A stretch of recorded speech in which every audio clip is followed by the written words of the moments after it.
नमस्कार, PTC news के digital platform पर आप सभी का स्वागत है। मैं हूं आपके साथ अतुल वर्मा। दिल्ली बम ब्लास्ट से जुड़ी जांच अब तेज होती चली जा रही है। इस बीच प्रधानमंत्री नरेंद्र मोदी भूटान दौरे से वापस लौटे और सीधा दिल्ली के एलएनजेपी अस्पताल पहुंचे हैं। तस्वीरें निकल कर आई हैं जहां पर उन्होंने इस घटना में घायल जो लोग हैं उनसे मुलाकात की है, उनका हाल जाना है। और 2 दिन के भूटान दौरे पर प्रधानमंत्री नरेंद्र मोदी थे और उस दौरान प्रधानमंत्री ने अपने संबोधन में स्पष्ट तौर पर कहा था, 2 टूक शब्दों में कहा था कि षड्यंत्रकारी को किसी भी सूरत में बख्शा नहीं जाएगा। इस पूरे मामले की जो जांच है वो एनआईए को सौंप दी गई है और एनआईए की टीमें अब लगातार सर्च ऑपरेशन चला रही हैं। लगातार इस पूरे मामले को लेकर जांच तेज कर दी गई है और जगह जगह छापेमारी की जा रही है। और इस बीच एक और जो बड़ी खबर वो सूत्रों के हवाले से निकल कर आ रही है कि दरअसल जो दिल्ली के लाल किले के पास ये बम ब्लास्ट हुआ कार में, ये जल्दबाजी में हुआ। दरअसल जो टारगेट था वो कुछ और था। उत्तर प्रदेश से हमारे पीटीसी संवाददाता ज्ञानेंद्र शुक्ला जी फोन लाइन पर हमारे साथ जुड़ रहे हैं। ज्ञानेंद्र जी, सबसे पहले ये जो बड़ा अपडेट निकल कर आ रहा है वो बताया कि चूंकि बताया जा रहा है कि यूपी के अयोध्या और वाराणसी के कुछ जो मुख्य जगह थी, मंदिर थे, वो दरअसल आतंकियों के निशाने पर थे। और क्या कुछ अपडेट निकल कर आ रहा है, क्या कुछ जानकारी निकल कर आ रही है, बताइएगा। देखिए, बिल्कुल यहाँ पर जिस तरीके से जो दिल्ली का जो लाल किला के पास जो विस्फोट हुआ है, ये तो एक चौंकाने वाली बात थी। लेकिन इससे पहले ही जो जांच एजेंसियां हैं उनके हत्थे में जो फिरोजाबाद फरीदाबाद से जो विस्फोटक मिले थे, उन फरीदाबाद के विस्फोटकों की बड़ी खेप ने ही चौंका दिया था। और उसी से उन्हें ये सुराग मिलने लगा था कि यहाँ पर कुछ बड़ी साजिश रची जा रही है। और उसके बाद से जैसे ही इस मामले में तमाम एजेंसियां यहाँ पर सक्रिय हुई, आईबी और तमाम लोकल जो एजेंसीज हैं उनको सक्रिय किया गया। उसके बाद गुजरात एटीएस ने 9 नवंबर को अहमदाबाद के पास एक अदलज टोल प्लाजा है, वहां पर 3 लोगों को दबोचा था। इनमें से 3 लोगों में से एक मोहम्मद सुहेल सलीम खान, वो उत्तर प्रदेश के लखीमपुर का था, और दूसरा एक आजाद सुलेमान शेख, वो यहाँ लखनऊ यूपी के ही शामली जिला है, यहाँ का रहने वाला था। और इसका जो मास्टरमाइंड तीसरा जो शख्स था वो डॉक्टर अहमद मोइनुद्दीन सैयद, ये हैदराबाद का निवासी था। अब ये तीनों लोग जो मिलकर जिस तरीके से इनके पास से, इनके ठिकानों से कई बड़ी कुंतलों की तादाद में जो विस्फोटक बरामद हुए हैं, और उसके साथ ही इनके पास से जो सबसे चिंताजनक बात थी कि 2 ग्लाक पिस्टल, बेरेटा पिस्टल मिली थी, कई कारतूस मिले थे और जो 4 लीटर कैस्टर ऑयल मिला था, वो चौंकाने वाली बात थी। जब जांच एजेंसियों ने ज्यादा पूछताछ उनकी आगे बढ़ी तब पता चला कि इस ऑयल का वो इस्तेमाल एक खतरनाक रसायन है, एक जहरीला, जिसको जहर कहा जा सकता है, राइसिन। वो राइसिन तैयार करने की कोशिश थी और ये बड़ा एक साइलेंट वेपन माना जाता है। ये दुनिया के कई इलाकों में, जहां पर खास तौर से मिडिल ईस्ट और कई जगहों पर जहां पर आतंकी जो है वो इसका इस्तेमाल करते हैं अपने दुश्मनों को ठिकाने लगाने के लिए, और इसी साइलेंट वेपन का इस्तेमाल किया जाना था।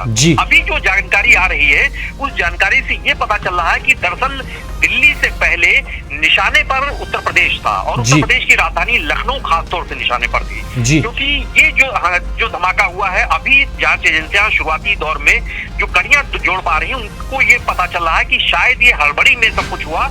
ये प्लानिंग के तहत अगर होता तो इसमें हादसा, ये जो दुर्घटना हुई है इसके बाद से जितने लोग मारे गए, तो ये माना जा रहा है कि कोई दुर्घटना के चलते पहले से ही ब्लास्ट हो गया, उसकी वजह से ही ये लाल किले की बात सामने जब ये आई, धमाका हुआ, फिर जांच एजेंसियां चौकन्नी हो गई। लेकिन उससे पहले ये जो 3 लोग गुजरात की एटीएस ने पकड़े थे, जिनका नाम मैंने आपको बताया था कि जो लखीमपुर का रहने वाले थे और यहाँ के शामली के थे, इन लोगों ने लखनऊ की खास तौर से बड़ी रेकी की थी। इसमें से जो सुहेल है उसने यहाँ लखनऊ के कई धार्मिक स्थल थे, कई सांस्कृतिक केंद्र थे, कई यहाँ पर जो पर्यटन स्थल है जहाँ पर ज्यादा भीड़ भाड़ होती है, लोग होते हैं, वहाँ की भी रेकी की थी। और वो पूरे निशाने पर थे। वाराणसी, खास तौर से अयोध्या, वाराणसी और मथुरा और आगरा, ये जगह भी ऐसी थी जहाँ की कई रेकी की गई, कई वहाँ के तस्वीरें ली गई थी। और ये कोशिश ये थी इनकी कि इसके जरिए एक बड़ा मैसेज देना चाह रहे हैं थे वो। और ये कोशिश इसलिए भी एक बड़ी चौंकाने वाली है क्योंकि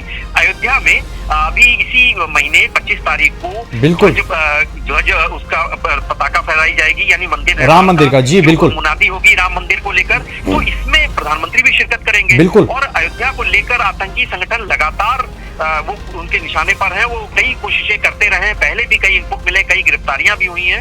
लेकिन अभी आपको मैं बता दूं कि कुछ समय पहले जैसे ही ऑपरेशन सिंदूर हुआ था, बिल्कुल। उसके बाद ऑपरेशन सिंदूर के दौरान पाकिस्तान के बहावलपुर में एक यूसुफ मारा गया था। बिल्कुल। उसकी मौत हो गई थी। और ये जो आतंकी सरगना है मसूद अजहर, उसका रिश्तेदार है और इसकी बीवी है सादिया। इसी सादिया ने एक जो जैशे मोहम्मद की एक महिला विंग बनाने की बात सामने आई थी।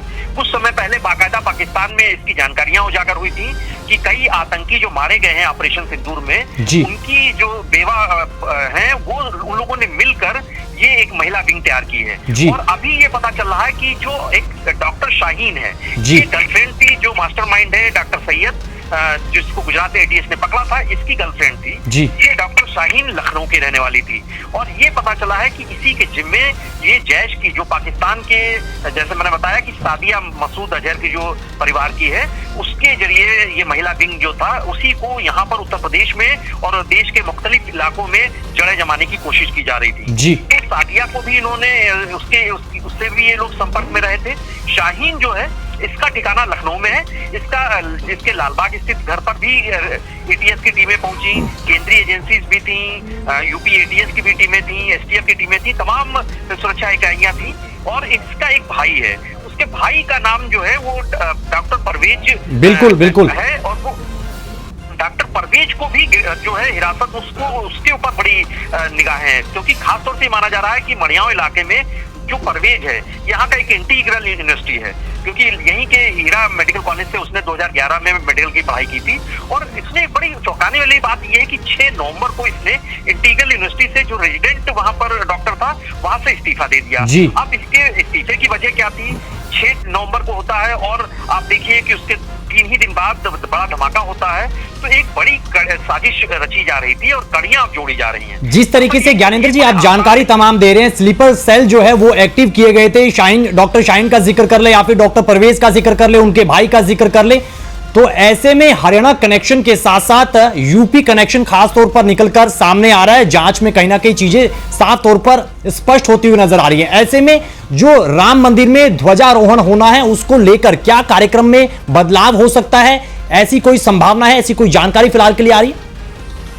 देखिए, इसमें एक बात एकदम साफ है कि उत्तर प्रदेश में मुख्यमंत्री योगी आदित्यनाथ का इस मामले में एकदम स्टैंड एकदम क्लियर है जी, कि उनका एकदम तय है कि अगर आतंकी कोई भी वो कितने भी धमकियां दे लें या कितनी भी तैयारी कर लें, उत्तर प्रदेश में इस मामले में तो एकदम जीरो टॉलरेंस है। और वो सीएम योगी आदित्यनाथ की जो आदत है उसके मुताबिक भी अगर वो उन्होंने एक बार तय कर लिया कि ये आयोजन होना है, तो जब वो खुद मुख्यमंत्री नहीं हुआ करते थे, राजनेता हुआ करते थे, उस वक्त भी तमाम माफियाओं की धमकियों के बावजूद, पुलिस के द्वारा उनको बताने जाने के बावजूद कि उनकी जान को खतरा हो सकता है, वो मौकों पर पहुंचे हैं जहां बिल्कुल ऐलान किया, जो घोषणा की है। तो मुझे बिल्कुल नहीं लगता है कि उत्तर प्रदेश में योगी आदित्यनाथ की सरकार में अगर एक बार वो कार्यक्रम तय हो गया तो वो इधर से उधर नहीं हो सकता है। वो कार्यक्रम उसी तरीके से होगा। हालांकि सुरक्षा इंतजाम जरूर बढ़ाए दिए गए हैं और बिल्कुल कोशिश की जा रही है कि वहां पर कहीं भी कोई कोताही ना होने पाए सुरक्षा के लहजे जी। चलिए, बहुत बहुत शुक्रिया ज्ञानेंद्र तमाम जानकारी हमारे दर्शकों के साथ साझा करने के लिए। तो ज्ञानेंद्र जी जो कि लखनऊ से तमाम जानकारी साझा करते हुए नजर आए, हमारे ब्यूरो हेड, और लगातार इस खबर पर ग्राउंड जीरो से लगे हुए हैं। पल पल का जो अपडेट है वो निकल कर आ रहा है और जो सूत्रों के हवाले से खबर निकल कर आई उसमें अब कहीं ना कहीं थोड़ी सी जो है जो अपडेट है वो और एड ऑन होती हुई नजर आ रही कि कहीं ना कहीं स्लीपर सेल एक्टिव थे। दिल्ली बम ब्लास्ट में ये जो कनेक्टिविटी है हरियाणा के साथ साथ, हरियाणा के फरीदाबाद के साथ साथ यूपी का जो लखनऊ सेंटर था वो भी इसमें कहीं ना कहीं जुड़ता हुआ नजर आ रहा है। और स्लीपर सेल एक्टिव किए गए थे। और डॉक्टर परवेज का जिक्र कर ले, डॉक्टर शाहीन का जिक्र कर ले या उनके भाई का जिक्र कर ले तो फिर गिरफ्तारी हो चुकी है। पूछताछ का सिलसिला अब लगातार जारी है। तमाम जांच एजेंसियां अब सर्च ऑपरेशन को आगे बढ़ाती हुई नजर आ रही है। लगातार ताबड़तोड़ छापेमारी की जा रही है और इन पूरे मामले में अब कड़ी दर कड़ी जोड़ी जा रही है। प्रधानमंत्री नरेंद्र मोदी जो कि भूटान दौरे से वापस आ चुके हैं, एलएनजेपी अस्पताल में उन्होंने जो घायल हैं उनसे मुलाकात की है, उनका हाल भी जाना है। और अब जानकारी ये भी निकल कर आ रही है कि कुछ समय बाद एक हाई लेवल मीटिंग भी हो सकती है प्रधानमंत्री नरेंद्र मोदी की अध्यक्षता में।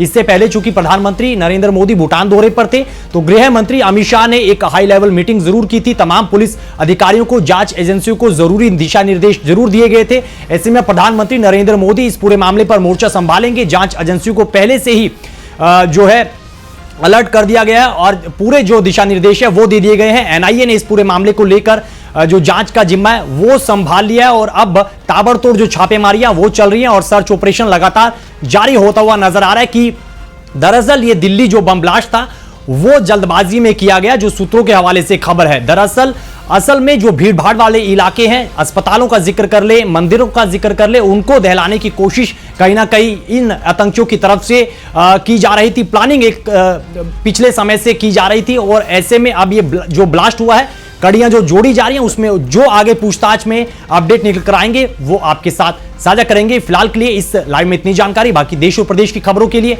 बने रहिए पीटीसी न्यूज के डिजिटल प्लेटफॉर्म के साथ। दीजिए इजाजत, नमस्कार।